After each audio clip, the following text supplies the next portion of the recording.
अस्सलाम वालेकुम guys, welcome back to cooking comfort all recipes. जैसे कि आप जानते हैं कि बकरीद आ चुकी है और बकरीद के बाद लोगों के घर में बहुत ही सारा गोश्त है, तो लेकिन उसको गलत तरीके से स्टोर करते हैं और सही तरीके से स्टोर नहीं करते। उसके बाद उसको इस्तेमाल करने का तरीका भी बहुत ही गलत है। तो आपके लिए ज़बरदस्त सी रेसिपी लेकर आए हैं कि आप किस तरीके से फ्रिज में गोश्त को स्टोर करें, किस तरीके से इस्तेमाल करें। सारी मुश्किलों का हल आपके लिए लेकर आए हैं, तो बगैर स्किप किए देखिएगा मेरी रेसिपी, ताकि आप भी बहुत ही आसान तरीके से फ्रिज का रखा हुआ गोश्त इस्तेमाल कर सकें। और फ्रिज में गोश्त कैसे स्टोर करते हैं ये तरीका भी हम आपको बताएंगे, ताकि आपके घर में आसानियां हो जाएं और आपका गोश्त भी ख़राब ना हो, उसका कलर भी ख़राब ना हो, उसका टेस्ट भी ख़राब ना हो। तो लेकिन सबसे पहले आप मेरे channel cooking comfort all recipe को सब्सक्राइब कर लीजिए, ताकि आने वाली सारी रेसिपीज़ आपको आसानी से मिलती रहें और आप भी मज़े मज़े की रेसिपीज़ बना सकें।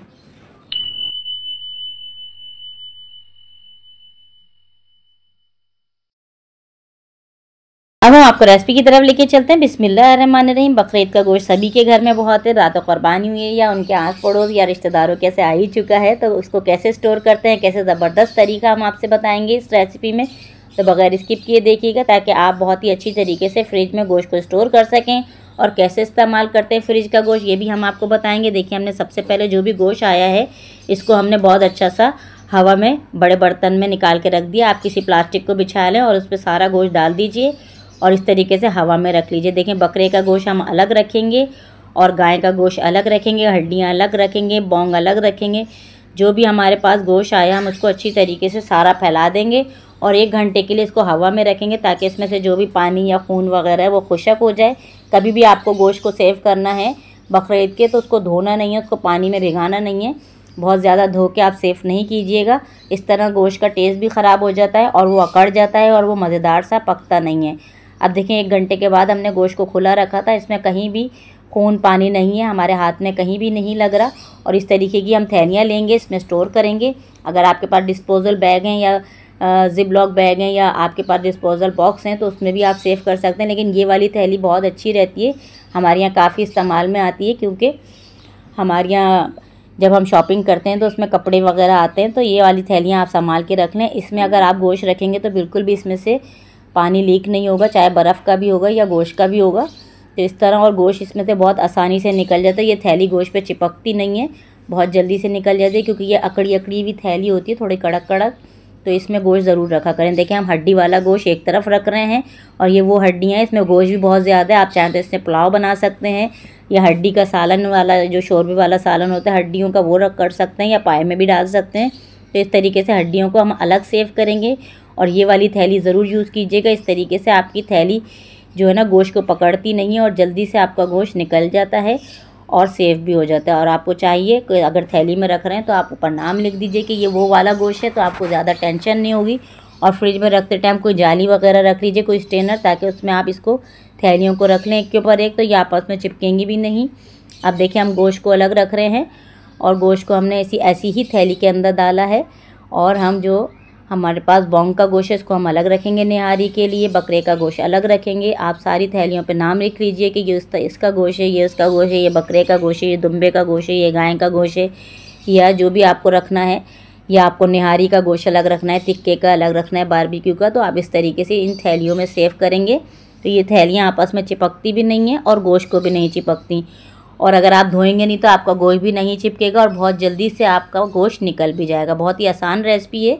और अगर आप इस तरीके की थैलियों में रख रहे हैं तो आप भी इसको भी ध्यान में रखें कि बहुत ही ज़्यादा साफ़ सुथरी या बिल्कुल नई थैली होनी चाहिए, ताकि आपका गोश्त ख़राब ना हो। और उसको गोश्त को हवा लगा के, ये हमारा बकरे का गोश्त है, ये हम अलग रखेंगे, इस तरीके से गिठान बांध के रखेंगे। तो जब हमारा गोश्त ही खुशक होगा तो चिपकेगी नहीं थैली और बहुत ज़्यादा ख़राब भी नहीं होगी। देखें, कितनी अच्छी तरीके से हमने थैलियाँ रख ली हैं। अब इस पर हम नाम लिखेंगे और इसको सेव कर देंगे। आप चाहें तो कोई चिट लगा दीजिए अगर आपको किसी का सेव करना है। अब हम आपको फ्रिज में रख देंगे गोश्त को, तो देखें फ्रिज का रखा हुआ गोश्त कितने आसानी तरीके से हम आपको दिखा रहे हैं। ये बहुत आराम से निकल जाएगा। सारी थैली जो है बहुत ही ज़्यादा कड़क हुई हुई है और अंदर से गोश्त भी बर्फ़ हुआ हुआ है। बर्फ़ हुआ हुआ गोश्त हम इस तरीके से निकालेंगे कि हमने एक बड़ा बर्तन ले लिया है, उसमें हम 2 चमचे नमक डालेंगे और अच्छी तरीके से नमक को घोल के इसके अंदर हम ये फ्रिज का रखा हुआ गोश्त ऐड कर देंगे। इस तरीके से हमारा गोश्त बहुत जल्दी से बर्फ़ से निकल जाएगा 5 मिनट में। ना इसका टेस्ट ख़राब होगा और ना ही इसका कलर ख़राब होगा और ये अकड़ेगा भी नहीं अगर आप इस तरीके से गोश्त को इस्तेमाल करते हैं फ्रीज़र से निकाल के। नहीं तो अगर आप इस तरीके से करेंगे कि पानी में डाल देंगे घंटों के लिए और नल के नीचे छोड़ देंगे उसको कि जल्दी से जल्दी ये निकले, तो ये और अकड़ जाएगा और इसका सारा जो कलर है वो ख़राब हो जाएगा, ये वाइट गोश्त हो जाएगा और खाने में बिल्कुल अच्छा नहीं होगा। जब आप पकाएंगे तो बहुत अकड़ा गोश्त होगा। इस तरीके से आप 5 मिनट के लिए नमक के पानी में डिप कर दीजिए, तो बहुत ही आसानी से देखिए हमारा गोश्त निकल रहा है और बिल्कुल भी इसका कलर ख़राब नहीं हुआ है और ये गलेगा भी बहुत जल्दी और इसका टेस्ट भी ख़राब नहीं होगा। इसकी ताकत भी इसके अंदर बरकरार रहेगी, क्योंकि बकरीद का गोश्त तो वैसे भी बहुत ही फ़ायदेमंद होता है, लेकिन आप पानी के अंदर डाल के इसका सारा जो भी ये इसकी ग़िज़ाइयत है वो आप निकाल देते हो। आप बिल्कुल भी इस तरीके से नहीं कीजिएगा, आप इस तरह कीजिएगा जिस तरीके से मैंने आपको बताया कि इस तरीके से आप गोश्त को स्टोर करें, इस तरीके से स्टोर हुआ हुआ गोश्त इस्तेमाल करें। बहुत ही आसान रेसिपी है। इसके अलावा भी अगर आपसे कोई और रेसिपी आपको चाहिए तो आप हमें बताइएगा, हम आपसे शेयर करेंगे और आपके लिए हम आसान सी रेसिपी लाते रहते हैं। देखिए हम कितनी आसानी से गोश्त को निकाल रहे हैं और इसका कलर बिल्कुल ख़राब नहीं है, बिल्कुल साफ़ सुथरा हमारा गोश्त निकला है और ये गलेगा भी बहुत ही जल्दी। ऐसे ही मेरी आसान और मज़ेदार सी रेसिपीज़ देखते रहिए और मेरे channel cooking comfort all recipe को सब्सक्राइब करते रहिए, ताकि आने वाली सारी रेसिपीज़ आपको आसानी से मिलती रहें और आप भी मज़े की रेसिपीज़ बना सकें। आपके लिए ये रेसिपी मैं इसलिए लाई हूँ क्योंकि लोगों को बहुत ज़्यादा प्रॉब्लम होती है गोश्त को कैसे सेव करें। जब वो पकाते हैं तो वो बहुत ही ज़्यादा मुश्किल से निकलता है और उसका टेस्ट ख़राब होता है, उसका जायका अच्छा नहीं होता, गोश्त हरा हरा हो जाता है, वो समझते हैं ख़राब है तो ये ज़ाया कर देते हैं गोश्त को। तो आप इस तरीके से कभी सेव करेंगे फ्रिज में तो आपका गोश्त बिल्कुल ख़राब नहीं होगा। अपना बहुत ख्याल रखिएगा। अल्लाह हाफ़िज़।